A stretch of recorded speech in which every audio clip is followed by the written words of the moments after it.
जय महाराष्ट्र मित्रांनो, तुम्हाला तर माहिती आहे आता 15 तारखेनंतर लग्नाचं आणि आपले सगळे लाडके मित्र घोड्यावर बसायला सुरुवात झालेली.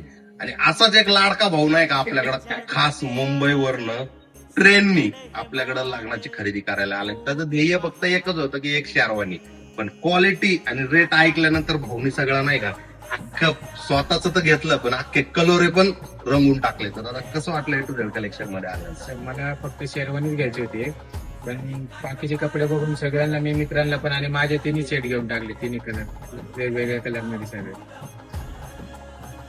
क्वालिटी वगैरे सगळं चांगले, रेट वगैरे एकदम कमी आहे, सगळ्यांना आवडलं रे असं सगळ्यांनी. आणि ते नेहमी एकच प्रश्न विचारत आले की दुसरीकडे काय जायची गरज नाही पडली, कारण एकाच छताखाली सर्व काय भेटलं.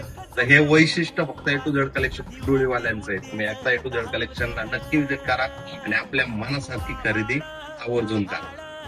धन्यवाद.